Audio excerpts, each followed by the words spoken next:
What's going on, everybody? It's your boy Destroy with Astrodfs, bringing you the wide receiver pivots and fades.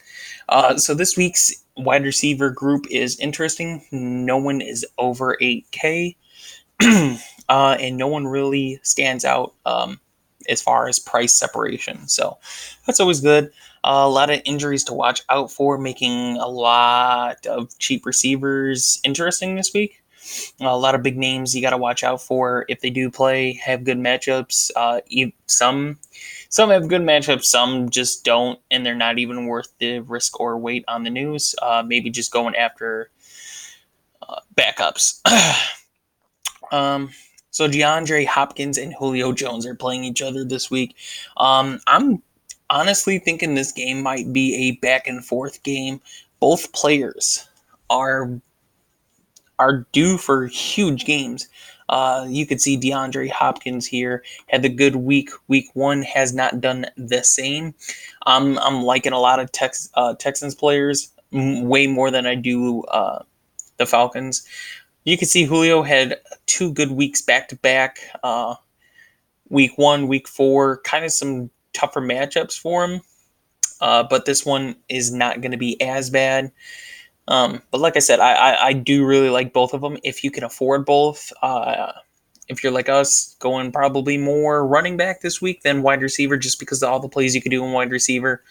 You probably don't go these guys expensive. I'm not going anyone really too expensive this week.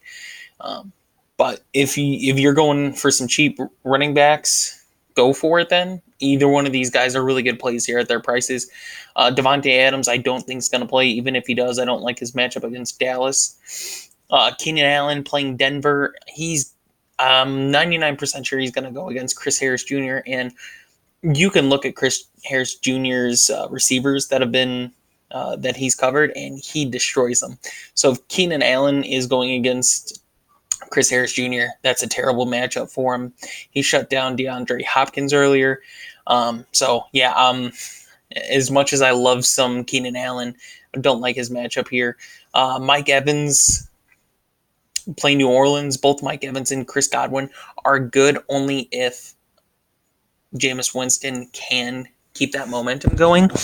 He's been playing really, really good. I think he's been exceeding a lot of expectations, mine included. So you got to watch out if Godwin is out, because as you can see, when Godwin is healthy, weeks 1, 2, and 4, week 3, he wasn't. He explodes. Has good games. I mean, the worst game, you can't really even consider the Giants a game because he was banged up playing that. But yeah, him and Jameis have a really good connection. The 14 targets, 12 receptions is good, yes. But remember, it was a blowout, so don't expect to see those numbers every week, especially having Mike Evans there, and they're still trying to get O.J. Howard in that game plan. Plus, their rushing game is just ridiculous, so that's the thing to watch out for. Godwin, like I said, Godwin's banged up. If I'm going to anybody, I would just pay $200 more for Mike Evans here. Amari Cooper, not playing him against Green Bay. He's going against one of the best cornerbacks this season, not playing him. Plus, Dak is without his left tackle, and everyone knows when Smith is out, Dak doesn't play as good. He might have a different game in this game, but I'm not trusting it. Green Bay has a really good defense. They did give up some points, but I still think they're a really good defense, especially if they're healthy. They're really good. Adam Thielen's very interesting for me. He was a little more interesting before Diggs came back to practice. They're playing the Giants. I've been saying if Kirk Cousins is going to have a game, just like I did Jameis Winston, it's going to be against the Giants. And expect Thielen to see a majority of that. No one can cover Thielen. If Kirk Cousins can finally be the quarterback that we've seen him be at times, Thielen is a great play at 6,700. Great matchup. He's due for a really good game. Now, one of the guys that I think everybody should look at is Michael Thomas. Look, guys, Michael Thomas hit 8K in week 2, 78 week 1, 74 week 3. And then you can't really count the Dallas game, but he's 6,600. He's playing Tampa Bay. Tampa Bay has a good defense. But just look, the lowest amount of targets he's got was week 3 at 7. He has a really good floor, possibly a good ceiling. Like they're gonna have to do some short passes, gonna do something to break down this Tampa Bay defense. Granted, they gave up 40 points last week, but in those games it's a shootout. The defenses really don't matter. It's more the offenses. But 6,600, like it's almost impossible to fade him this week.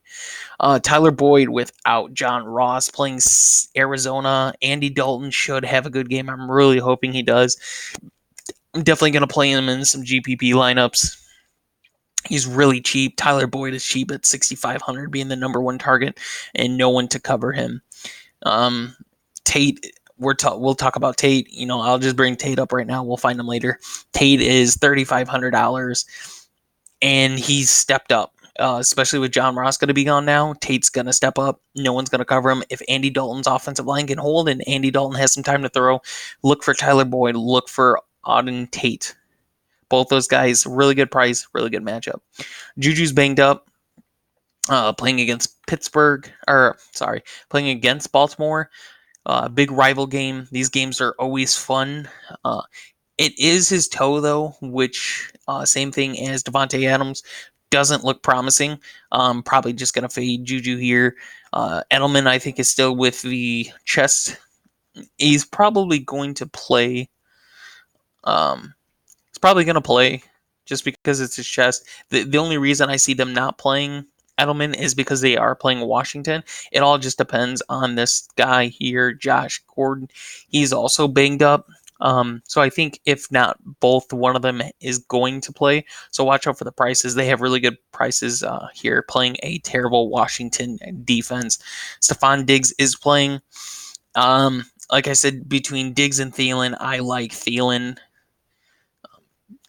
Diggs is pretty much just a big play guy. If he gets a big play, then he's going to play off that momentum all game, but that's about it this season especially. So haven't really seen much from him. Like I said, I like Thielen way better than Diggs.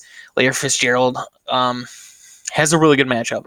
Even though they're playing Cincinnati, still, he's the number one receiver on that team, especially if Kirk doesn't play and Bird's out. You can see he only had 5 receptions for 47 yards, still almost got 10 points. This is the most expensive he's been, but look at these games here. And that's what you can expect this week out of Larry Fitzgerald. Any one of these 2 games, I think, could easily happen with Kirk out. Alshon Jeffrey playing against the Jets. A lot of people are high on Philly's offense. I kind of am too. But I like the Jets' defense, especially if they're fully healthy. And if Darnold plays, that makes the Jets a really good option just because the Jets just turn the ball over because they have no offense right now. They don't have a quarterback. Falk is not a quarterback. So if Falk's out and if both Williams and Mosley aren't playing, yes, Alshon's a good play here. He's the red zone target. If Deshaun Jackson's still out, I'm still loving Alshon Jeffrey here. 5,900, really good price against the Jets. Sterling Shepard, now they're playing Minnesota's defense, and what I'm going to say is between Sterling Shepard and Golden Tate, I'm not playing either one just because we don't know who's going to play what, who's going to play slot, and who's going to play out. Minnesota really does have a good defense. It's just their offense has not played the way they need to, so the defense has to be on the field more. They're playing a rookie quarterback, which I feel they can really take advantage of because they know that he's going to do a lot of checkdowns to Gallman. Gallman, I think, had a really good week. I don't think he does the same thing this week. And I think Daniel Jones is going to have to pass again, and Minnesota has a really good pass defense. So I don't like any Giants player except for Evan Engram here. Marquise Brown against Pittsburgh. Pittsburgh defense looks really good. You can go Marquise Brown. I had him last week. He did not live up to expectations last week in a really, really good matchup. He had 7 targets, only 4 receptions, 22 yards. He's only had that one breakout game. But yeah, at 5,700, there's just so many more so many better options here that I just really can't play him. Allen Robinson, Chase Daniels is going to be the quarterback. He's more of a pocket quarterback, and you saw of how much they connected last week. 7 receptions, 7 targets, 77 yards, the sevens. He could have had a longer reception. He got called for offensive pass interference on it. Otherwise, he would have had some more yards there. Against Oakland's defense, Oakland's corners, yeah, I really like Allen Robinson, especially if Gabriel is still banged up, and I don't know what's going on with Anthony Miller. Valdez Scantling could be a really good option if Devontae Adams is out. I mean, he gets the targets. He really does. It's just the touchdowns. Aaron Jones has looked really good.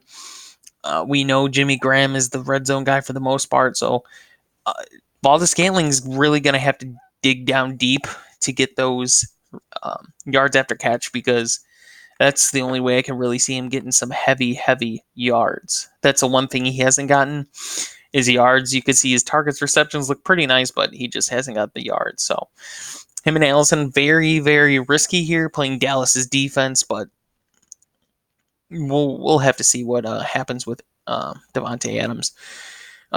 Don't really like a Jacksonville, Carolina receiver.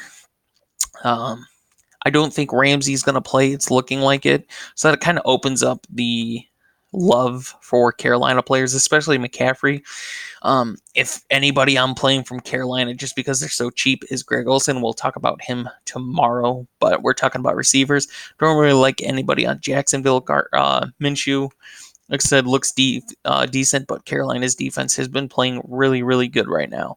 Both defenses are really good, so we could see a very low-scoring game, and that's what I'm projecting it to be. Tyrell Williams has been one of the most consistent receivers in the league this season. I mean, if you look at it, 7 targets, like touchdown every game. I don't think he's going to do it. Any foot injury really scares me with a wide receiver more than running back. But if he plays, he's still playing against the Bears defense. I think the Bears defense is honestly going to shut down Oakland. Bears have one of my favorite defenses. Khalil Mack is going to come out there to murder Oakland. So I'm not taking anybody from Oakland. Waller would be the only one I consider, but there's so many better options at tight end this week.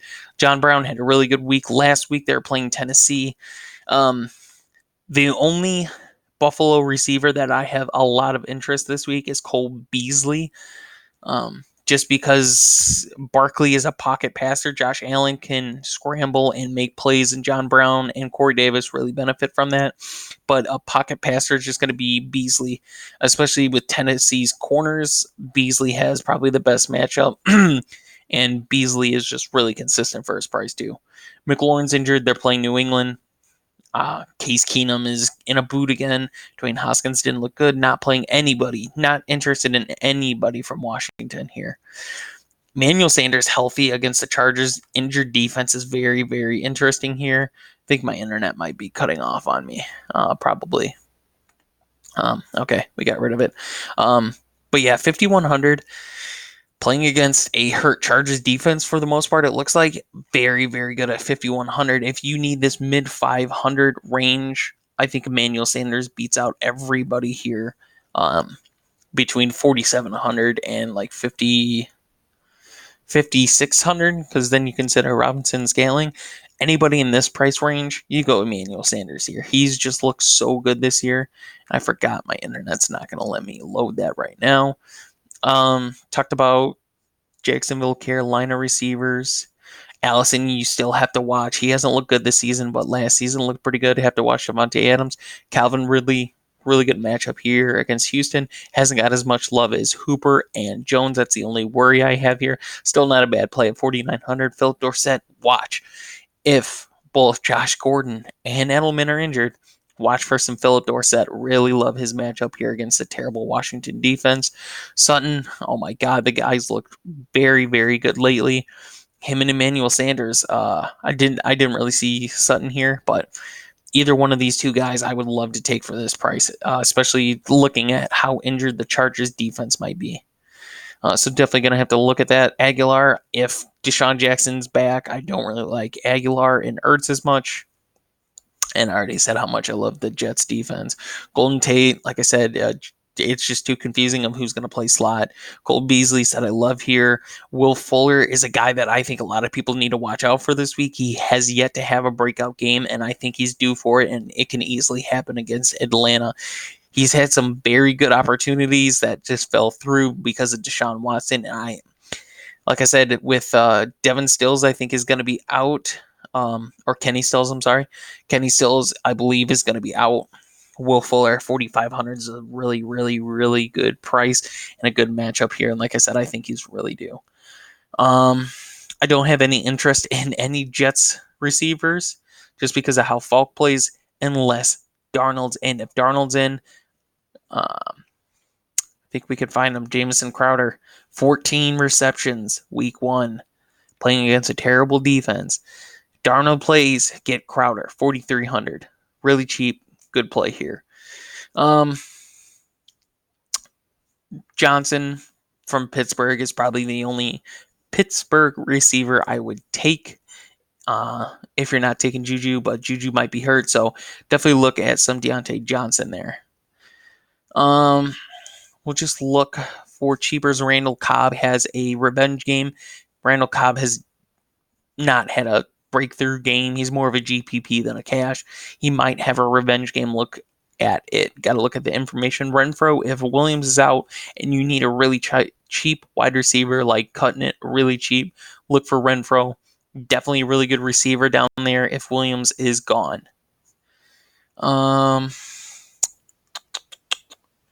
Myers, look for Myers at 3,700. Like I said, you just have to watch injuries with receivers. If Edelman and Gordon both are out for some reason, look for Myers to step in and really get some targets and receptions there. Auden Tate, like I said, 3,500. John Ross is going to be out. Really good price against a terrible defense. Johnson, I as much as I want to play Keyshawn Johnson here, I'd rather play David Johnson. So not really liking that Johnson. That's about it that I can see. Isabella is the only other guy that, like, from what they were talking about, Arizona, that is, coaches, they really like him in the preseason. He's just too much of a risk. Don't play him in cash. If you want to play him in a GPP, go right ahead. But that's it. Like, Auden Tate's probably one of the only cheap guys that I would play down here. No one else really has a potential to have a really good game or sticks out due to injuries. Isabella's probably the cheapest I would go at 3,200. But like I said, that's really pushing it. Anyway, guys, that's it for receivers. Like I said, just injuries. You have to watch it until Sunday when they release who's out and who's in. Don't make any picks yet. Just wait until Sunday. And it'll make decisions easier. If you did enjoy the video, please leave a like. Make sure to just subscribe. You can see all the videos. Comment who you like and who you don't like in the comments. And we will see you in tomorrow's video, or you can watch the showdown video I'm going to upload here in a little bit for the Rams-Seahawks game. And we will see you in the next video, guys. Thanks.